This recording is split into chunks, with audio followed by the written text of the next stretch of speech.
Romeu Costa é um ator à beira de completar 40 anos, o que vai acontecer em outubro de 2019. Em 2018, há poucas semanas, alcançou o até agora momento mais alto da sua carreira, presumo, quando com a peça Órfãos foi distinguido com o prémio Autores de melhor ator da Sociedade Portuguesa de Autores. Muito bem-vindo, Romeu. Parabéns, antes de mais. Obrigado. É o reconhecimento que faltava ao fim de 18 anos de carreira. Foi preciso chegar à maioridade para receberes um prémio tão importante como este? Se calhar, não sei. Não era algo que eu esperava, portanto, e quando surge é inesperado e muito incrível, porque não estamos à espera. Portanto, o objetivo de vida não passava por haver este tipo de distinção através de um prémio. Portanto, não esperava, mas é muito bem-vindo. Até porque é feito, otorgado pelos teus pares. Claro. Embora fosse um júri que fosse nomeado pela SPA, é gente do meio. Sim. A gala e, portanto, a entrega do prémio, tu sentes que estás entre pessoas da classe artística, não é? Portanto, todas as áreas, e isso tem uma importância muito significativa. Que outro tipo de prémios, se é que os recebeste ao longo destes 18 anos, desde o ano 2000? Portanto, tu começaste a tua carreira com o início do século XXI. Certo. És um produto do milénio. Portanto, eu vim para Lisboa ainda no escudo. De Aveiro. De Aveiro. Portanto, eu vim de Aveiro em 98 para Lisboa e, portanto, poucos anos depois entrou o euro e, portanto, toda esta mudança que o país também, portanto, atravessou, não é? Não era mais natural que tu fosses para o Porto? Uma vez que está mais perto, geograficamente? Eu pensei nisso. Eu pensei... portanto, eu acabei o liceu e eu ainda pensei... Eu ainda não tinha a certeza do que é que queria. Portanto, tive ali um ano sabático, quase, para perceber o que é que queria fazer. Eu fui ao Porto e fui, na altura, até fazer provas de admissão para um curso técnico de vídeo audiovisual. Que Já sabias que mais me aproximava. Sim. E depois fiquei com uma ótima nota e tinha entrada garantida ali naquele Instituto Politécnico, já não sei bem em quê, no Porto. Mas depois alguma coisa me dizia que para sair de Aveiro eu precisava de sair para mais longe, ser mais diferente. E o Porto, de alguma maneira, sempre foi próximo. E, portanto, achei que Lisboa era claramente uma mudança, sei lá, mais mudança. Mas todos os grandes desafios, cinema, teatro, televisão, são nesta zona? São nesta zona. Embora no Porto se faça muita coisa, obviamente. Sim, claro, não. E o trabalho que se faz no Porto é uma referência para mim, sei lá, entre pares, do teatro que se faz lá, dos meus colegas atores, da maneira como trabalham, portanto, são incríveis. E eu próprio já fiz trabalhos no Porto e gostei muito de trabalhar no Porto, portanto, não há distinção alguma, para além da geografia, da qualidade do trabalho. É claro que em Lisboa existe muito mais... O mercado de trabalho é muito mais alargado e diversificado. E eu também, aos 18 anos, vivia com este mito, não é, que todos nós vivíamos, que era o Conservatório de Teatro. E a ter uma formação será, portanto, na melhor das escolas de formação Na de teatro. altura ainda se chamava Conservatório. Ainda se chamava Conservatório, acho que sim, ou pelo menos, se já não se chamava Conservatório, toda a gente ainda chamava Conservatório. Portanto, ainda... Porque hoje é a Escola Superior de Teatro e Cinema. É a STC. Portanto, a minha geração até se admira que estas novas gerações de alunos da Escola de Teatro e Cinema não a chamem Conservatório, mas chamem STC. É STC. Portanto, isso significa que és bastante antigo, já? Sou muito antigo. Eu venho da Expo, não é? Portanto, na altura em que Lisboa estava a viver a Expo, que Portugal passou por uma exposição mundial. 20 anos. Há 20 anos, portanto, foi um momento marcante. Eu lembro, na altura, eu acho que de alguma maneira a minha vida já estava a apontar para Lisboa, porque na altura da Expo eu tinha ganho num concurso de cervejas, eu que não bebo cervejas, mas tinha recortado os cupões dados pelo meu pai, e então eu ganhei um passe de 3 meses na Expo, que eu pouco usei, porque é da Aveiro ainda na altura. Portanto, só depois, quando eu entrei para o Conservatório, portanto, para a Escola de Teatro e Cinema, é que eu usufruí de Lisboa. Portanto, nem tendo um passe, eu vim cá, sei lá, um fim de semana, se tanto. Não aproveitei todos estes 3 meses, mas depois a vida... Esperemos que tenhas oferecido isso a alguém.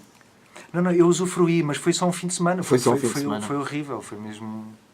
Não deu para perceber quase nada da importância que teve Não. e que ainda hoje tem, 20 anos depois, para quem tem alguma memória. Por falar em memórias, há uma coisa que se calhar na tua vida, e nós os dois estamos bastante ligados a isso, que é um excerto de uma gravação que nós vamos ouvir a seguir, que é registada in loco, no Conservatório, em outubro de 1998. Queres-me falar dela? Portanto, este é um momento muito importante na minha vida, porque foram as provas de admissão, a primeira fase das provas de admissão, se não me engano, ao Conservatório, ainda no Bairro Alto, portanto, no edifício onde estava dança, estava música, cinema e teatro, uma sala enorme no edifício lá em cima, com umas águas furtadas incríveis para o rio. Portanto, para alguém que vinha de Aveiro, isto foi muito significativo e era uma imagem emblemática. E, portanto, foi o primeiro sítio onde eu parei nesta vinda para Lisboa. Foi naquela sala de provas, sem conhecer ninguém, conhecendo um ou outro professor da televisão, portanto, nunca do teatro também. Quem, por exemplo? Tinha, o João Mota, por exemplo, era um dos professores que lá estava e que eu reconhecia. Todos os outros professores, portanto, eu não reconheci. Portanto, não me lembro de... Conheci o Valentim Lemos, que era o professor de dramaturgia, que tinha tido uma relação muito próxima com o Círculo Experimental de Teatro de Aveiro, o SETA, que é um grupo de teatro amador do qual eu fiz parte, e, portanto, o Valentim Lemos sempre foi uma figura muito emblemática no percurso do SETA, e, portanto, reconheci-o lá nas provas. Tirando isso, era tudo estranho. Fazer provas era estranho, estar a ser observado por um grupo de pessoas mais velhas era estranho, estar com pessoas que eu não conhecia, colegas, não é, da mesma idade, a prestar provas. Portanto, tudo era estranho, tudo foi estranho. A viagem para Lisboa era estranho, tudo. E por isso é que esta gravação, o excerto que vamos ouvir a seguir, tem um valor não só sentimental, mas quiçá mesmo histórico. 117, Luís Ângelo Pacheco Fernandes, Santinho. Não. 118, Ana Silvia Oliveira de Sousa. Lá para dentro, faz favor. 119, Henrique Fernandes Silva. Veio o alerta e a recomendação perante o júri atento e observador. O exame que vocês vão fazer é um exame para mim, para todos nós, muito sério. Isto é, pode condicionar a vossa vida. Isto é, vocês serem atores ou não serem atores, ou pelo menos serem atores através desta escola ou não. Portanto, o que nós vamos fazer é um ato de grande responsabilidade para nós. O júri é grande. E é grande porque a apreciação que nós vamos fazer de vocês é conotada com uma subjetividade. Isto é, o ator é a sua própria criação. Trabalha e expressa-se através do corpo e da voz. Quem é esta voz? Do professor, na altura, e diretor da escola, ou departamento do teatro, se não me engano, do José Peixoto.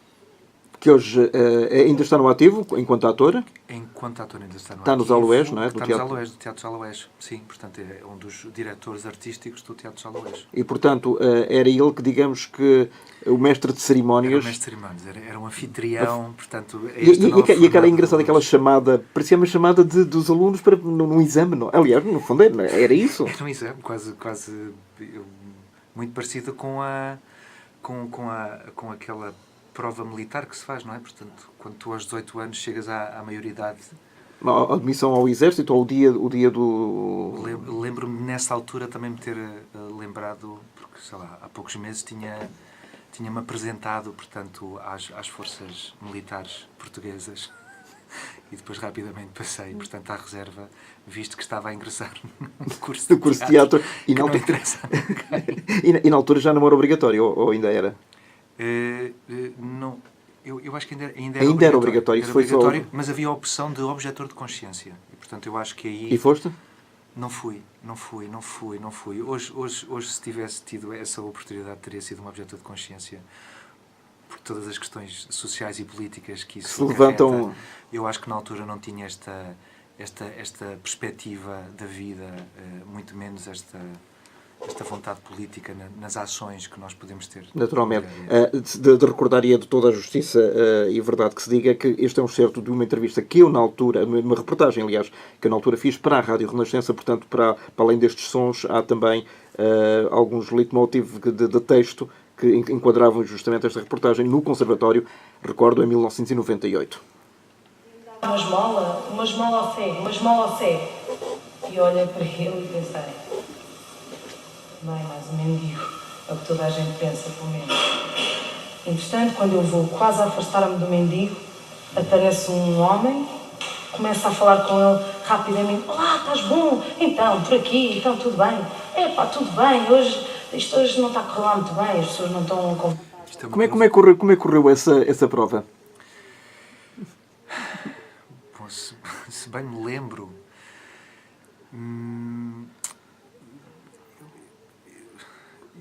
eu acho que... Bom, do que eu me lembro, eu tinha decorado um texto, né, que me tinham pedido para decorar um texto, e depois, na altura das provas, eu lembro-me que foi o Carlos Pessoa, portanto,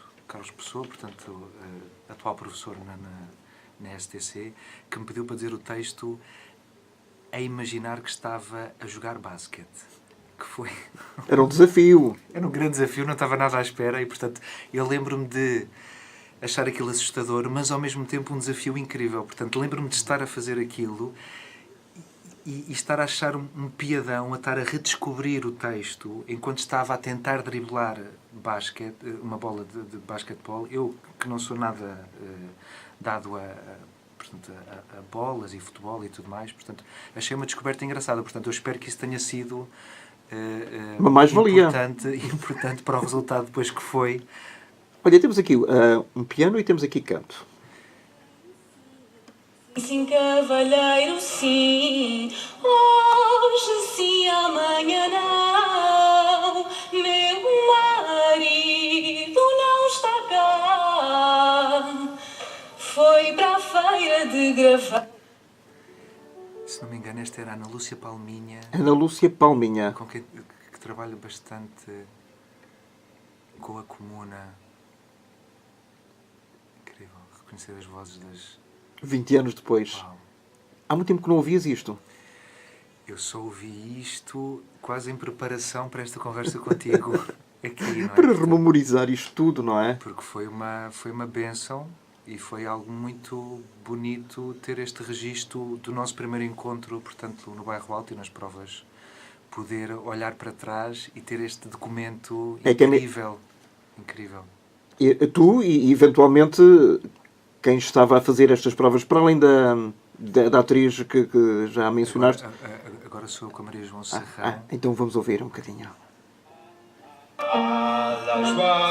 Sem cabeça.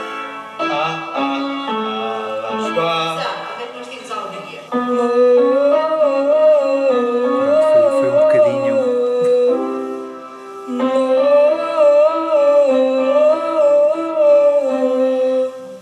Do, re, mi, fa... Não quero isto, quero. Quero ser atriz.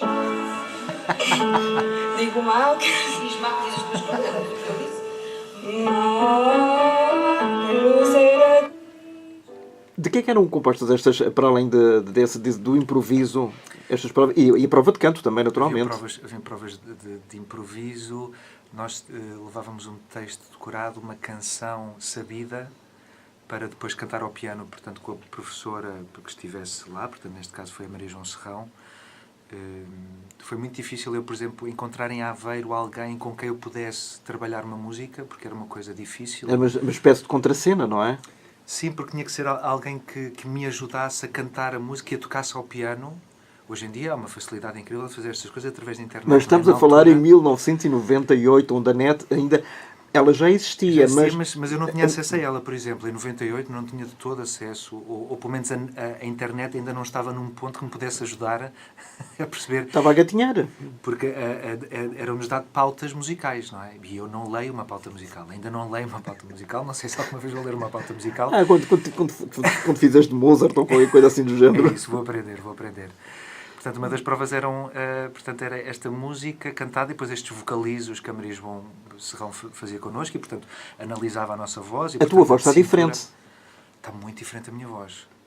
Hoje o que é? Está mais grave? Eu acho que, bom, o que a escola faz ao trabalhar a nossa voz, potencia a voz, não é? Portanto, a voz que, à partida, se localiza numa área do corpo, com o trabalho da escola, explora todos os ressoadores, portanto, que... E uma pessoa aprende o quê? A respirar, sobretudo. A controlar a respiração. A respirar, aprendemos a importância da respiração, não é? O quão importante é respirar e como é a base de tudo, não é? Da palavra falada, da palavra cantada, da movimentação que um ator faz também. Portanto, a respiração é fundamental. Separar ideias, não é? Portanto, perceber que a respiração compromete a percepção da lógica de um texto, não é? Portanto, se eu respirar mal uma ideia, quem me está a ouvir não vai perceber. Portanto, é toda esta consciencialização da respiração e do trabalho, de apoio. E era isso, tu quando vieste de Aveiro para estas provas, imaginavas que isto fosse assim? Tinhas alguma ideia? Eu não tinha ideia. Eu acho que eu não tinha ideia do que era. Mas eu lembro-me de estar a passar pela experiência, não é? De entrar na escola e haver uma familiaridade qualquer em tudo. E algo em mim me dizia, ok, finalmente estou aqui. Portanto, toda a lógica de trabalho, de ensaios, de procura, de descoberta pessoal, descoberta nas outras pessoas à minha volta, esta noção de coletivo que o teatro tem, portanto, foram... A menos que sejam monólogos. Mas mesmo assim... Mas mesmo assim é sempre o trabalho com alguém, não é? O autor, o assistente, o diretor... Pois, portanto, bom, fazer um monólogo deve ser uma coisa chata, acho eu. Deve ser um desafio incrível. Eu fiz, há 2 anos, com o Teatro Meridional, relativamente um monólogo, porque era um trabalho com um músico e com uma bailarina. Mas era eu que falava. Portanto, sendo um trabalho reduzido, ainda assim, é chato. É chato. Eu gosto mais das pessoas. Eu gosto mais Mas o Diogo Infante e outros... O Joaquim Monchique, por exemplo, já fizeram monólogos, e estamos a falar em monólogos de 1h30, 2 horas, que é uma coisa verdadeiramente enciclopédica. Como é que se fixa aquele texto, como é que se decora? É uma coisa que não me entra na cabeça, a sério. Bom, decorar é sempre o que fascina mais as pessoas, não é? Como é que nós decoramos o que nós decoramos? Mas pronto, aprende-se, não é? Nós também não estreamos algo que nós começámos a ensaiar há um dia atrás, não é? Portanto, há um tempo de preparação em que nós reprogramamos o nosso corpo e a nossa cabeça para, de repente, ter que ter 20 páginas na cabeça e não só decorá-las, como depois... Romeu, e quando se faz em simultâneo uma peça de teatro e uma novela, por exemplo, em que tu entre as 8 da manhã e as 8 da noite és uma pessoa... E entre as 9h30 e as 11h30 já és outra completamente diferente, com um texto que nada tem a ver. Nada tem a ver. É loucura. É loucura. Portanto, eu acho que qualquer pessoa que tem vários trabalhos ao mesmo tempo, percebe o quão difícil é, às vezes, quase fazer uma coisa bem. Porque temos que cumprir tantas coisas que de repente, o difícil é fazê-las bem. E eu sempre que estava com um trabalho no teatro e em televisão, eu senti essa dificuldade, não é? Portanto, esse silêncio dentro de mim que é fundamental uma pessoa ter, não é? Para entrar em cena, para antes de dizer a ação, nós temos a perspectiva da personagem e da história e ainda mais sendo linguagens diferentes. Portanto, fazer televisão tem uma linguagem muito própria e depois fazer teatro tem outra linguagem completamente própria. Aliás, tu quando recebeste o prémio da Sociedade Portuguesa de Autores, falaste em 4 coisas fundamentais. É um trabalho solitário, é preciso fazer a pesquisa bem, não é? A fisicalidade, portanto, a parte corporal, e ajudar as pessoas a refletir. Achas que são 4 parâmetros que conseguem balizar bem o que é ser ator e é aquilo que ele quer transmitir em cada espetáculo que faz? Sim, claro. Eu acho que todas as pessoas que fazem teatro, não é? Que fazem teatro, refletem sempre o que é isto de ser ator, não é? Porque às vezes não é claro o que é isto de ser ator. Porque qualquer pessoa também pode fazer teatro ou pode fazer televisão, não é? Porque tem a ver Qualquer com as pessoa... lógicas. Sim, bom, é Mais claro que ou existem menos. alguns parâmetros mas qualquer pessoa, se quiser, pode experimentar, vá. Depois é o tempo que dirá, portanto, se a pessoa tem valências. Portanto, o que é que eu acho que distingue o ator? Distingue o ator de um grupo de pessoas que têm a capacidade de me levar a um universo e tem uma capacidade de me contar uma história e de me enganar, enganar no melhor sentido. Claro, naturalmente. De criar uma ilusão incrível, não é? E o ator tem essa capacidade. E, portanto, o ser ator, para mim, o que é fundamental, para além deste domínio da fisicalidade, da voz, de decorar o texto, tem a ver com esta capacidade de criar e de levar um grupo de pessoas, não é? Numa viagem que as pessoas se sintam constantemente entusiasmadas e estimuladas e com suspense. E por vezes não é preciso, por exemplo, que o cenário esteja adequado. Pode ser um cenário nu, sem apenas com meia dúzia de adereços, mas que nós acreditamos que aquilo é Claro. uma sala de um baile, ou num quarto, ou seja lá onde for, uma prisão. Eu acho que é a maravilha do teatro. Basta dizer que o sítio onde nós estamos neste momento é uma sala de banquete de um qualquer palácio do norte da Europa, e a partir do momento que eu o digo, transforma-se nisso, não é? Porque o poder da evocação é muito grande. No teatro isto acontece, na televisão não acontece, nós precisamos da realidade, no cinema nós precisamos de ver as coisas para as contextualizar, no teatro Digitalmente pode ser tudo. ou em termos mesmo reais, não Em é? termos reais, sim. O teatro pode muito mais, porque o teatro basta dizer. Pode muito mais com muito menos. Depois, é isso mesmo. É isso mesmo. É um bom resumo. Vamos voltar a 1998. Oh, meu Deus.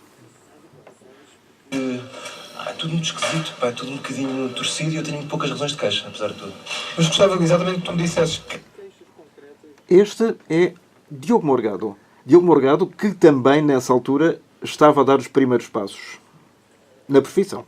Claro, quer dizer, tens uma série de coisas que vais ao longo de 3 anos, que é um programa pré-estabelecido que é igual à maior parte das escolas europeias, só que de repente pergunto-me se não estão ali a fazer experiências com gajos que não sabem fazer coisíssima nenhuma, então um gajo deve ir experimentando as suas próprias encenações, em vez de... Qual é o sentido de pegarem putos de 18 anos e fazerem encenações? Não sei, não vejo grande nesse sentido, porque só sinto o stress de fazer e não tenho tempo de perceber as asneiras que estou a fazer, percebes? Portanto, nesse sentido, espero que com a mudança de áreas, já em termos físicos, aquela escola é uma catástrofe há 300 anos, quer dizer, aquilo dá para sentir sempre, aquilo está... Eu não sei se estão de Ora bem, isto era o anticonservatório, porque toda a reportagem se situava naquele plano de que alunos precisavam de ir para o conservatório para aprender e que outros, que eram atores, que não necessitavam. E aqui havia uma crítica do Diogo Morgado relativamente à sua não inclusão no conservatório, atual Escola Superior de Cinema e Teatro. Mas, na tua opinião, 20 anos depois, é ou não necessário passar pelo conservatório? Eu penso que ainda é uma discussão em aberto. Eu acho que é importante passar por uma escola. É claro que estamos a falar de uma maneira geral para todas as pessoas que nos possam estar a ouvir, não é? Ou que queiram, eventualmente, fazer teatro. Sobretudo para os jovens. Atenção, que as pessoas que nos estão a ouvirem nos 4 cantos do mundo, através da rádio, através do podcast da RTP, em qualquer momento, em qualquer parte do mundo, a qualquer hora, podem ver e ouvir também, uma vez que esta emissão está a ser registrada em vídeo e depois fica disponível nas plataformas da RTP. Para os jovens que têm hoje 16, 17 anos, que estão a ouvir, tu com experiência de 20 anos ou 18 anos, se quiseres, poderão ou não perceber a necessidade de passar pelo conservatório para serem atores? É fundamental passar por uma escola de teatro, porque na escola nós temos a possibilidade de experimentar uma série de coisas, temos a possibilidade de conhecer melhor o que é isto do teatro. Tu disseste, desculpa interromper, disseste escola profissional, portanto, para além do conservatório, estou-me a lembrar, por exemplo, do TEC, a Escola Profissional de Teatro de Cascais, que está associada ao TEC. A academia que existe no Porto, por exemplo.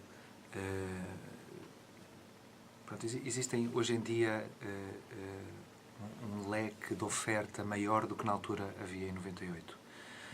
Portanto, a escola permite-te um espaço de tentativa e erro, e esta experiência é fundamental para qualquer ator, não é? Portanto, nós termos um espaço de experimentação, de conhecimento do nosso corpo, de perceber quais são as potencialidades que o corpo tem. Porque é claro que muitas pessoas fazem televisão, não é? Portanto, sem terem passado por uma experiência de formação, de erro. O José Raposo, por exemplo, que já por aqui passou algumas vezes por este programa, ele nunca esteve no conservatório, no entanto, na minha opinião, é dos melhores atores da geração dele. Portanto, é quase um paradigma, não é? Portanto, e são estes casos excepcionais que baralham um bocadinho esta organização, não é? Que se tenta, não é? Que haja aqui uma organização.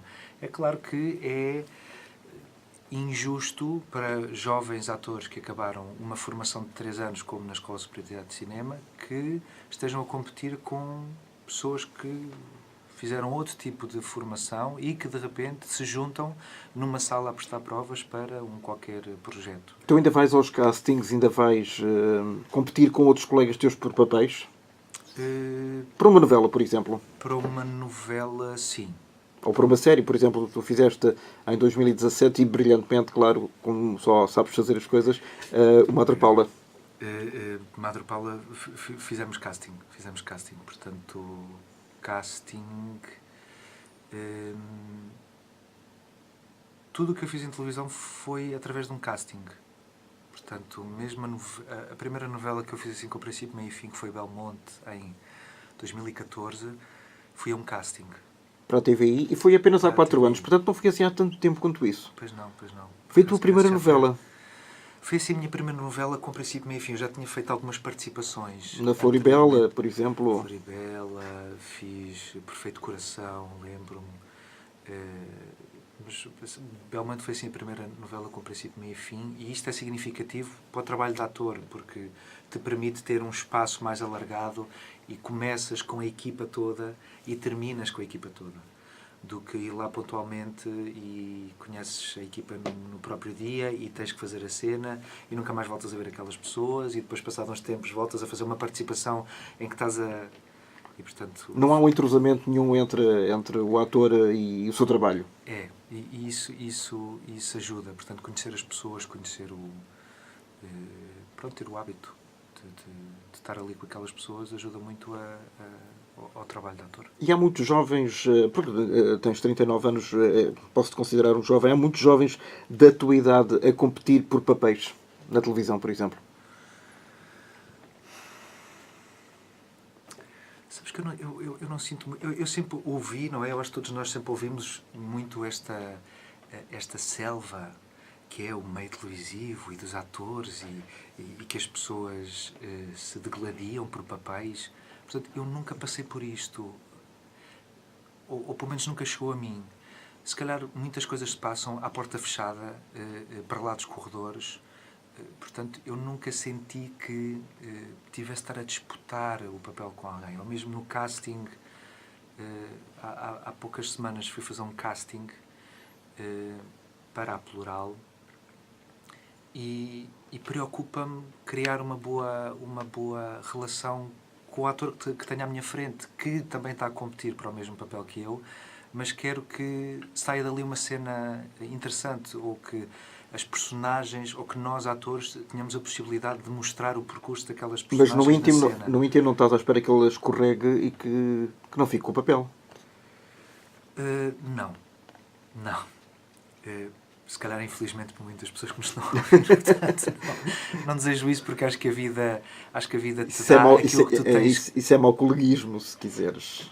Pois, e deve haver, se calhar há pessoas pronto, que desejam que haja uma casca qualquer de banana na vida de alguém para que não se cumpra isso. Eu acho que a vida nos oferece aquilo que tem que oferecer, eu tenho que passar pelas experiências que tenho que passar e, portanto, e se aquele casting não me leva àquele projeto, é porque a vida me vai trazer outros projetos ainda mais interessantes para o meu percurso pessoal, profissional e, portanto, e será outra pessoa que deve passar por aquela experiência, não é? Olha, e acredita que, como diz uma canção do Frank Sinatra, aliás, penso que até está no epitáfio da sua campa, o melhor ainda está para vir, the best is yet to come, não é? Portanto, em 2000, portanto, há exatamente 18 anos, fizeste uma estreia e eu não me lembrava sequer que havia este registro. É uma coisa que chamou-se Merlin, portanto, o mago, não é? Foi feito pelo bando, em Palmela, num espaço incrível, espaço aberto, que foi, de facto, uma peça onde tu te estreaste, e não podia ser da melhor maneira, com o encenador, quem era? Com o João Brites. João Brites. João Brites a coordenar, portanto, esta equipa incrível de músicos e atores. Eu, se não me engano, terá sido o segundo espetáculo que o bando fez no espaço acabado de estrear em Palmela e, portanto, mantém-se lá desde então. Eu lembro-me que no intervalo a peça era grande e no intervalo até servia uma sopinha de pedra, Sim. Que era para confortar as pessoas. E ofereciam também uma manta, porque era ao ar livre. O espetáculo começava ao final do dia, portanto, apanhava o pôr do sol, para depois, então, entrar pela noite dentro, e isto no verão. Portanto, Era uma magia, de facto, inacreditável. Sim.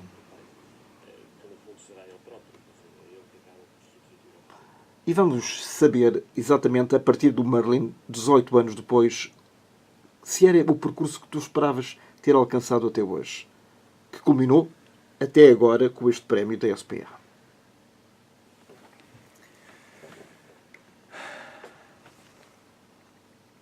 Era isto que tu tinhas delineado para a tua carreira? Ou pensavas que ia tomar outro rumo?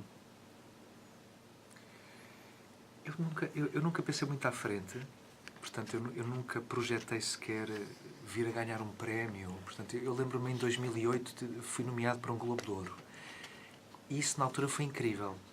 Portanto, há 10 anos. Há 10 anos. Porque eu não estava à espera de ser nomeado para teatro. Portanto, acho sempre que teatro é um parente pobre das artes e que das artes, isto é, nesta projeção mediática que as artes podem ter, o teatro de repente é sempre o parente que dá alguma dignidade às artes, mas que de alguma maneira não tem um protagonismo que eu acho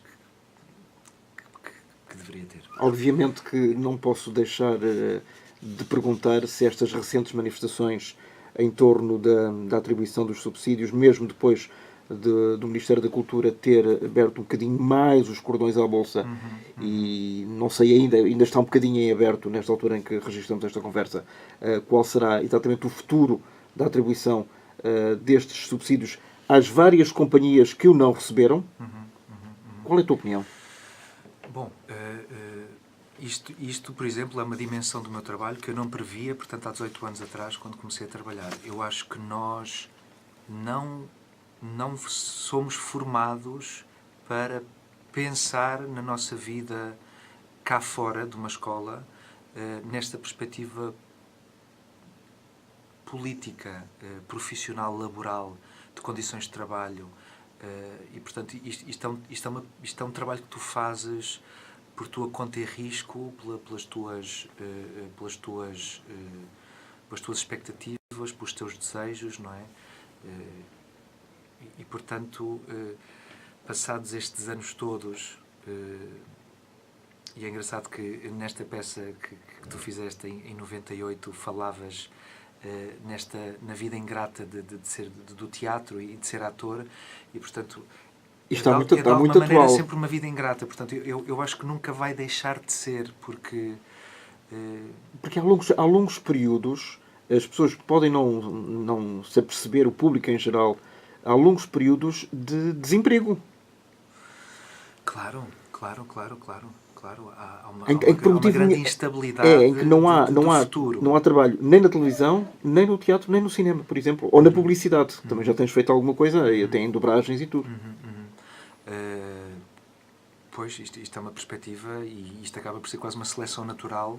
Portanto, no momento em que sais de uma escola e percebes que há pessoas que têm estofo para fazer esta gestão da falta de perspectiva, não é? Falta de estabilidade financeira, estabilidade emocional também.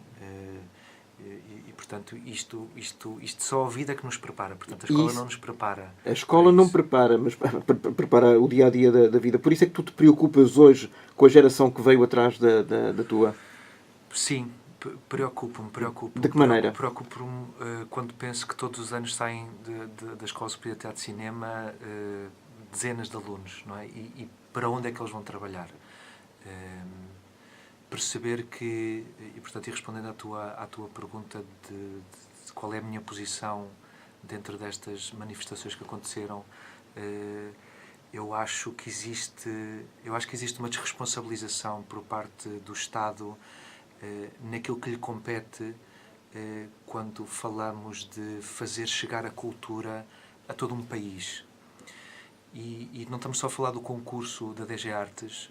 Eu acho que aquilo que uniu uma classe de trabalhadores artísticos tem a ver com esta chamada de atenção generalizada que tem a ver com o dinheiro que compete ao Estado dar, portanto, às pessoas que trabalham para objetos artísticos, e que não tem a ver com satisfazer-nos, mas tem a ver com somos nós que delegamos aquilo que é uma responsabilidade por parte do Mas Estado. não há também muitas críticas que dizem que por vezes vocês fazem peças para plateias vazias? Pois, isso é uma questão muito pertinente. Como é óbvio, essa nunca deve ser o objetivo de ninguém que faz um trabalho para um público em geral. É claro que existem companhias, e ainda bem que existem companhias, que fazem um trabalho diversificado e que cada uma delas vai se especializando na sua procura de uma certa estética, de uma certa plasticidade em palco. E, portanto, há projetos que serão mais abrangentes, há projetos que não serão tão abrangentes. Mas é quase como uma comparação entre, sei lá, a alta costura e o pronto a vestir, em que tem de haver alta costura para haver um pronto a vestir, não é? Portanto, tem que haver alguém que faça um trabalho de procura, de pesquisa, independente daquilo que é um público de massas. Que é o mainstream, se me permitem o anglicismo. Tem que haver estas pessoas que fazem este tipo de trabalho e de pesquisa. E qual foi o trabalho nesta altura o mais ousado, a que te levou ao limite enquanto ator? O que é que tu já fizeste pela arte? Bom, de uma maneira assim mais óbvia, eu já me despi, não é? Portanto, pela arte, eu já fiz um espetáculo que estava nu do princípio ao fim. Portanto, assim, a coisa assim mais... Não sentiste, enfim, algum frio em vários sentidos? Não, é muito desconfortável. Foi uma ótima experiência, ainda mais era na antiga Casa Conveniente, que era um metro quadrado que havia ali aqui no em Cais de Lisboa. Sodré. Sim, e portanto, estar nu ali a meio metro da primeira fila de pessoas foi uma experiência engraçada. Olha, os grandes desafios são sempre... têm a ver com muito texto, desafios, não é? Portanto, como é que eu vou gerir esta quantidade de texto nesta hora e meia que eu tenho? São sempre desafios. E cantar. Portanto, quando eu fui nomeado em 2008 para o Globo de Ouro, tinha a ver com um espetáculo que eu fiz com o Pedro Gil, que se chamava Mona Lisa Show, e com outros atores maravilhosos, e em que eu cantava, a dada altura. E, portanto, isso foi uma experiência inacreditável, porque eu nunca pensei que pudesse fazer aquilo que eu fiz. E então, através deste projeto, eu percebi, eu posso cantar, e eu posso cantar Mariah Carey, posso ser piroso, e as pessoas podem gostar disso, e por acaso fui nomeado para um Globo de Ouro por causa disso. Portanto, foi assim uma sucessão de aprendizagens com este projeto. E outro musical, por incrível que pareça, portanto, são sempre coisas ligadas à música.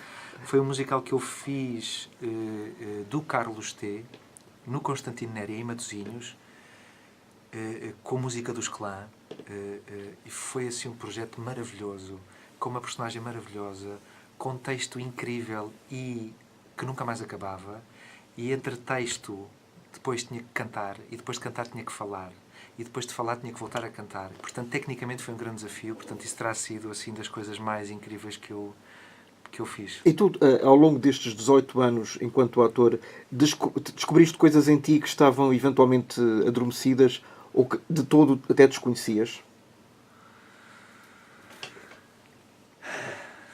Pois, não sei se vou ter uma resposta interessante a essa Não, eu quero interessante. eu quero a resposta verdadeira. Eu acho que sim, eu acho que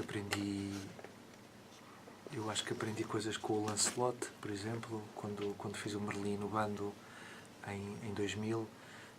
Aprendi muito, por exemplo, uns meses mais tarde com o Bruscamente no Verão Passado e o Dr. Sugar, do Tennessee Williams.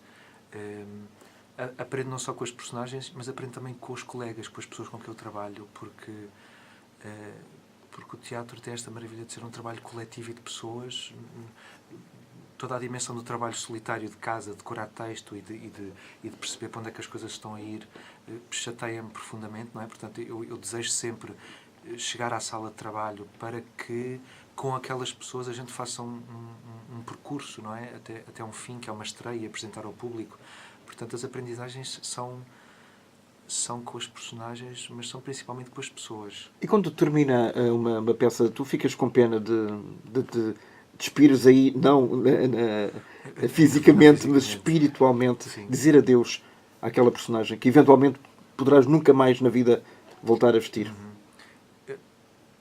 Eu acho que é das primeiras aprendizagens que tu fazes na escola de teatro. Portanto, daí mais uma dimensão importante para uma escola O de saber teatro. dizer adeus? O saber dizer adeus. Portanto, esta capacidade que nós temos de ter de desenvolver um projeto e depois saber dizer adeus a este projeto. Portanto, como é que nós fazemos emocionalmente esta gestão? Isto não é nada que tu aprendas, não é? Portanto, todas as pessoas que não têm uma formação académica, portanto, vão ter estas lacunas da gestão emocional, de perceberem que o corpo pode muito mais do que aquilo que elas fazem. No início era difícil. Portanto, é claramente aquela imagem de clichê, de chorares, de abraçares aos colegas e pensares nunca mais. Aconteceu, claro, aconteceu. Quer em novela, quer em teatro? Quer em novela, quer em teatro. Porque em televisão, por incrível que pareça, nós criamos ali uma relação muito próxima com aquelas pessoas. Estamos ali a dar o litro das 8 da manhã às 8 da noite, com momentos de espera muito grandes, não é? Portanto, a televisão caracteriza por isto. E naturalmente, não é? Nós passamos mais tempo durante aqueles meses todos do que passamos com a nossa família, não é? Com as pessoas da casa. E, portanto, tornam-se famílias em segunda mão, não é? O espectador, por vezes, não tem a noção de que uma cena de almoço pode ser às 9 da manhã, 10 da manhã. Sim, quem diz isto diz cenas de cama, diz beijo na boca. Portanto, existe aqui uma grande... Bom, não só isso, como aquilo que é mais difícil para nós atores na gestão de gravar para a televisão, tem a ver com os dias de ação, não é? Portanto, eu estou tanto a gravar o episódio 20 como estou a gravar o episódio 1. Não é? Portanto, a novela é sempre feita com estes saltos no tempo, em que eu estou a gravar agora uma cena e vou trocar de roupa para gravar daqui a 20 episódios que depois uma cena. Obviamente que tudo é cozinhado na edição, Claro, maravilhosamente bem, e portanto e as pessoas depois, pronto, é o poder da televisão, é esta ilusão que através do guarda-roupa e do raccord, não é, criamos aqui esta falsa cronologia. Para o espectador tem que bater a bota com a perdigota. Sim, isso é fundamental. E isso é a mais-valia da televisão. E eu também me entusiasmo como espectador também ver o que é que envolveu fazer aquele produto e de repente como espectador estar a vê-lo, algo que funciona tão bem. Tu gostarias, e Romeu, estamos quase a terminar, estamos quase na hora do adeus, o que é lamentável. Eu penso que para mim, pessoalmente, e também para quem nos está a ouvir, a ver e a ouvir, porque ainda haveria tanta coisa para perguntar, mas não vou esperar por um segundo prémio para vir cá novamente. Quando realmente esta magia toda terminar um dia, has de voltar a rememorizar tudo isto, a tua entrada no conservatório há 20 anos, e vais pensar o quê?